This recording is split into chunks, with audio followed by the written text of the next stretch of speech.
Okay, I think I'm back. So I took off from Niagara Falls and I got to kind of even with downtown Buffalo, New York, I think. And bam, stuck in traffic again for quite a while. So I took a picture because that was all I could do. So anyway, so I'm getting down near Letchworth, okay? And I'm driving through a small town and there was this interesting looking building that said something like museum and antique store or something like that. I don't even remember the name of the town, but I just stopped and went in there. And it turns out this guy sort of has like an online business and stuff. And this is really not a store selling stuff. This is his personal assemblage of things he likes. And I kind of like the same kind of things he likes, so it was really cool to see all this stuff. And he even had this frame of New York points there that was pretty cool. And he had a cool dog, so I probably stayed there an hour talking to him and looking at everything. It was fun. And then I moved on, so I was in western New York, and it's just absolutely gorgeous there, and farms and mountains and just green everything. It was really cool. So I stopped to take a picture of these wind turbine things. Okay, so this is next morning. I stayed in Perry, New York, which is west of Letchworth State Park. This is Letchworth State Park the next morning. I got there in the morning early and I went around and started looking at the views.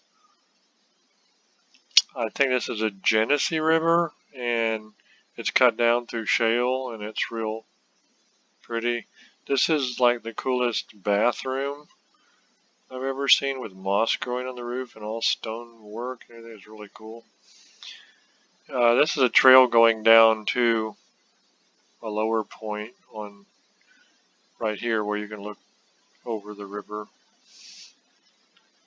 That's one direction, and that's one of the lower falls down there at the end.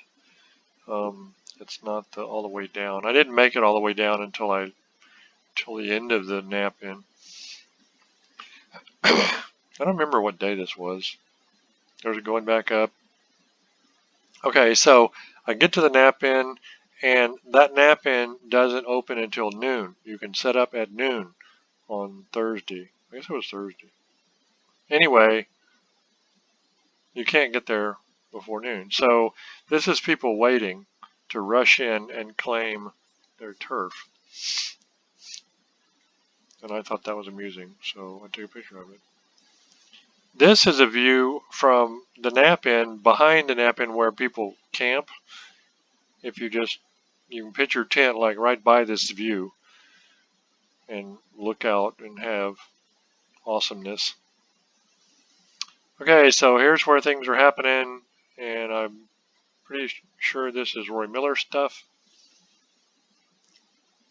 This was one of Rick Schwartz's botryoidal agatized coral heads from Florida.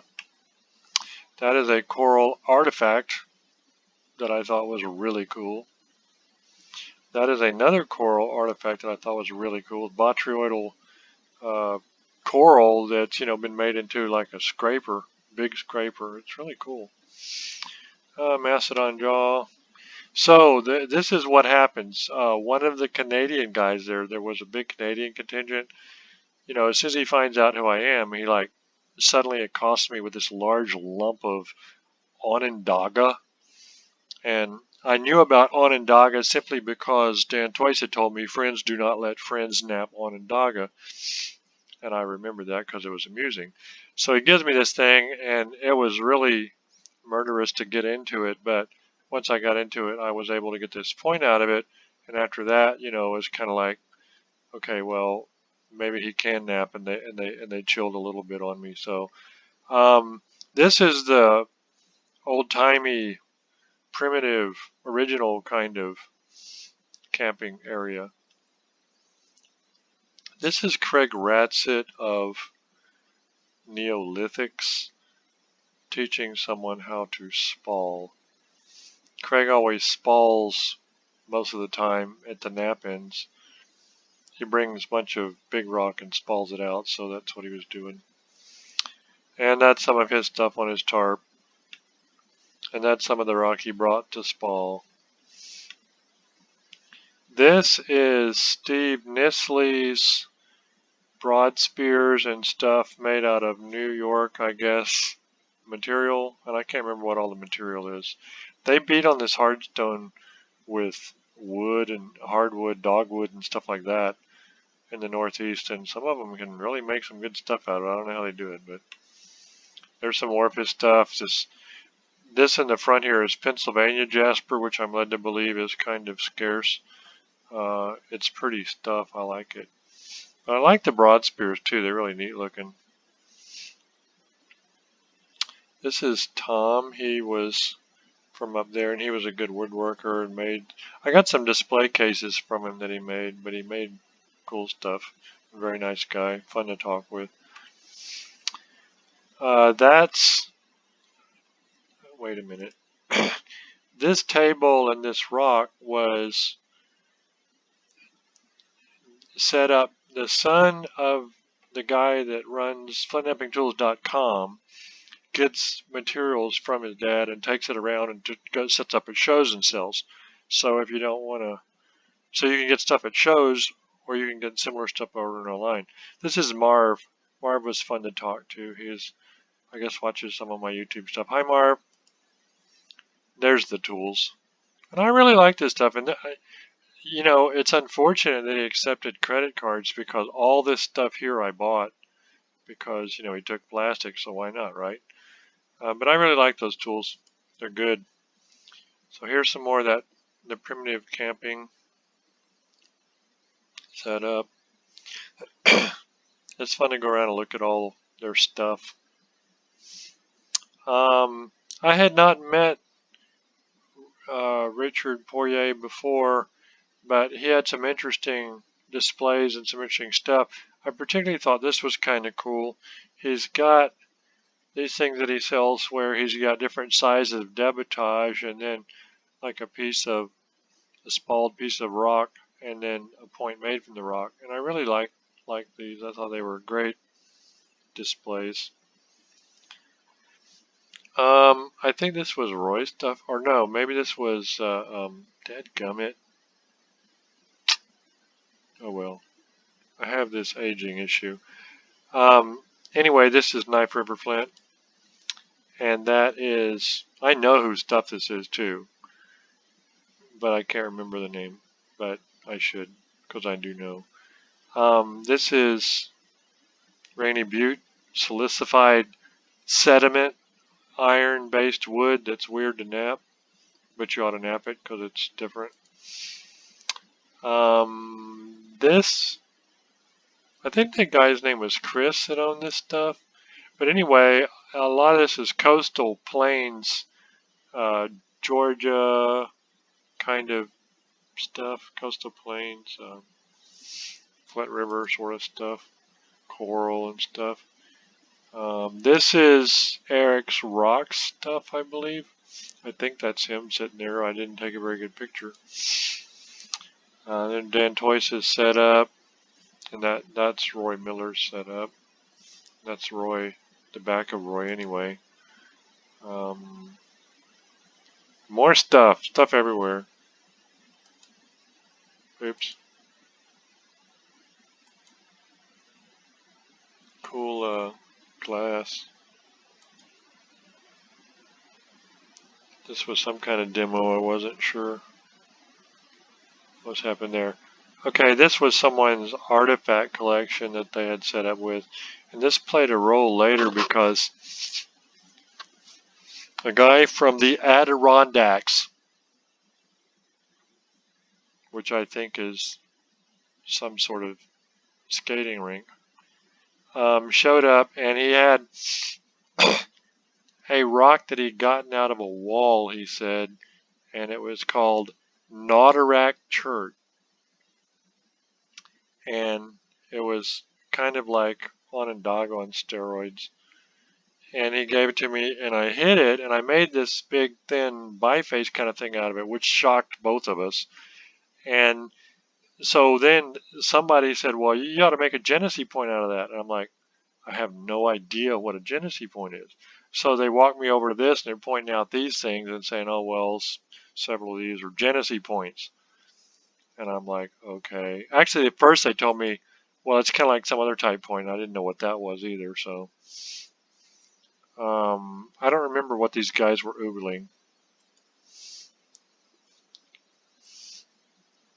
This was a demo I made showing somebody. I think I was trying to show somebody it's not hard to flute narrow stuff. I don't remember. This is some of Roy's work. Roy Miller. Good stuff. Makes really pretty points. I got one of these clovi from him. I had a couple of his dovetails that I got previously when I was there.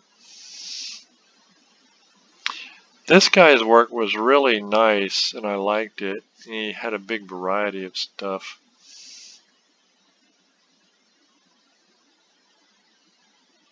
He really had some good skills. I really like this display. It's cool. So here's a kind of a picture of that front row. Some of that's forging.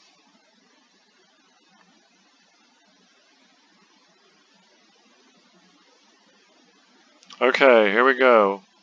The atlatalists are killing a mammoth.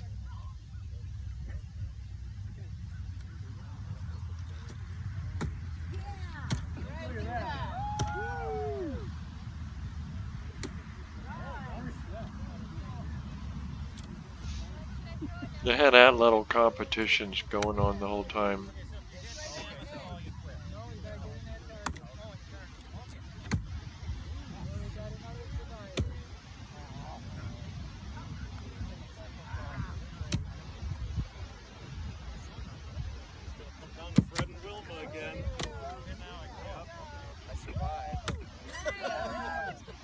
I keep meaning to become an atlatalist and I haven't yet, which frustrates me. Okay, this is downtown Perry, New York on Friday night or Saturday night, I can't remember. I was in town at a laundromat. I was doing laundry. The laundromat building is built over a creek, which of course I had to take a picture of. Okay, there's the Genesee point made out of Nodderack chert from a wall. This guy had a bunch of antlers and skulls and furs and stuff.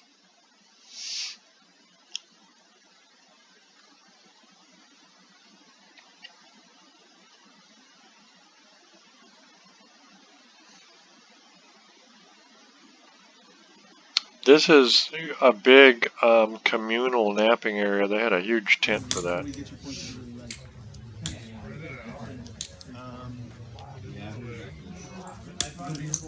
Most of those people are Canadians.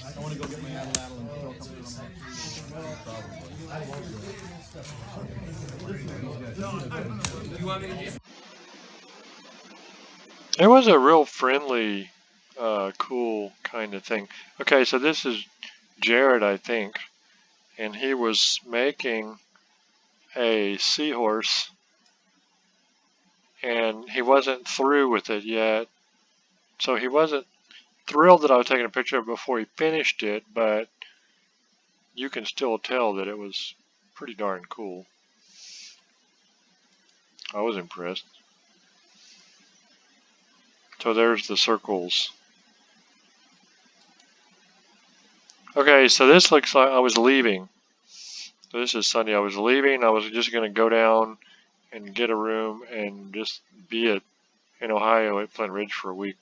So I went to the bottom part, the south end of the park, because I had not seen the south end. So here's the main attraction there.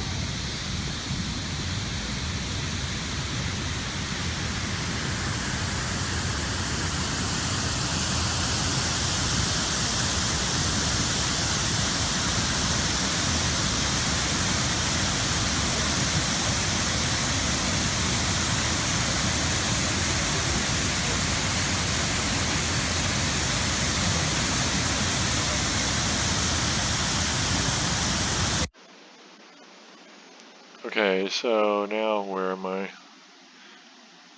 Okay, that's the end of it. I'll be right back.